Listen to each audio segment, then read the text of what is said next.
What if I told you this and this aren't mods?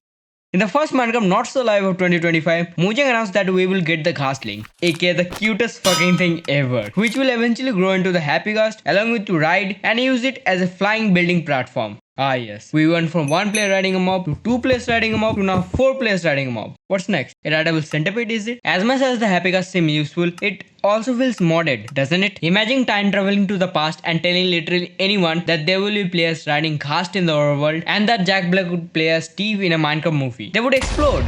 Mostly from the second news though. But first, what does it even mean when a feature seems modded? Well, Minecraft has many design principles on what things they can or cannot add to the game. For example, Mojang wants to ensure that if they add anything that may cost the player hours of their work, it is the player's fault. This is why iron golems don't direct creepers and the other way around. Because if they did, Minecraft villages would be remnants of battlefields. And no, it's not because iron golems have a crush on creepers. Sorry to break it down for all the load channels out there. However, that element clearly stole my nether block, which will cost me hours of my time, and it's not even my fault. These principles are set up so they keep the authentic feel of the game, and adding too much too fast will turn it from a simple block game to a complex and unintuitive mess. Next thing you know, you have to look up 4 different websites to understand how to craft a fucking crafting table. It's not just the Happy Ghast. Autocrafters, variants to farm animals, and the demon who tries to haunt my dreams are all falling into the category of official mod pack. But the thing is, every new block, item, mob and structure is bound to feel like modded, and for 3 main reasons.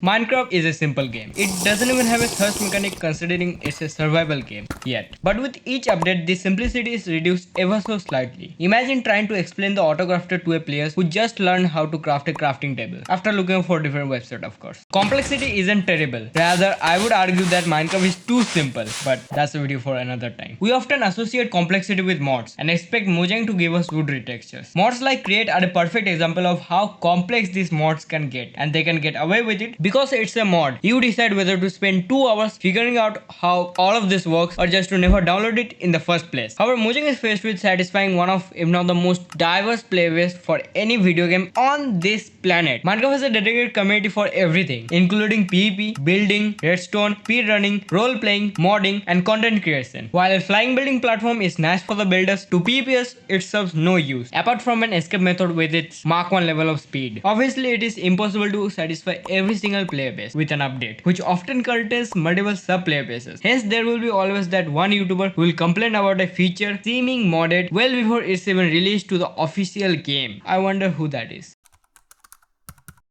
In 2025, the existence of an ancient mob digging up flowers for you and an autocrafter is just normal. Whereas previously the addition of any features that gave off just not modded vibes was rare to say the least. Obviously that feeling is subjective, but I can't help but notice as Minecraft continues to receive fresh updates, the extent of what is considered vanilla is getting broader. Vertical slabs, cool variants, new weapons and redstone, but wireless, were once considered something that was unlikely to be added to the game. But as the years fly by, they surely were added to the game, except for the vertical slab. I still don't understand why it is not added to the game. And with a broader meaning towards vanilla and what's not, we are bound to see something more than just wood and mob retextures, I think.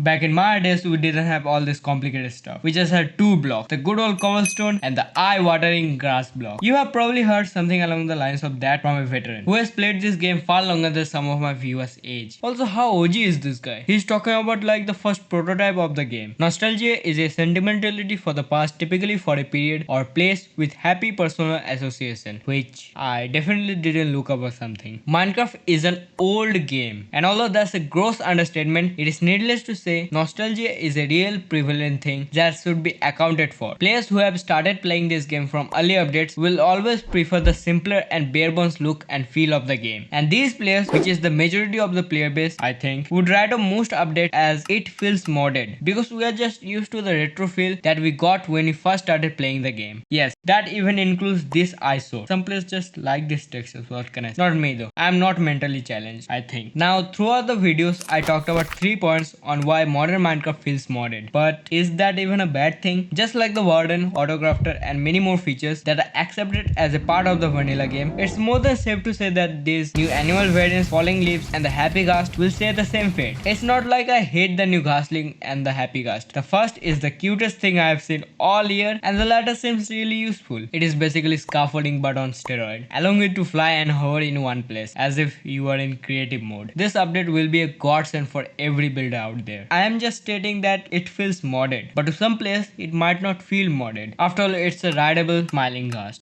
This person commented on my last video and said he will be back when I have over 10,000 subscribers. So to bring him back, subscribe and watch this video to find out, does Minecraft progression really suck? See you there.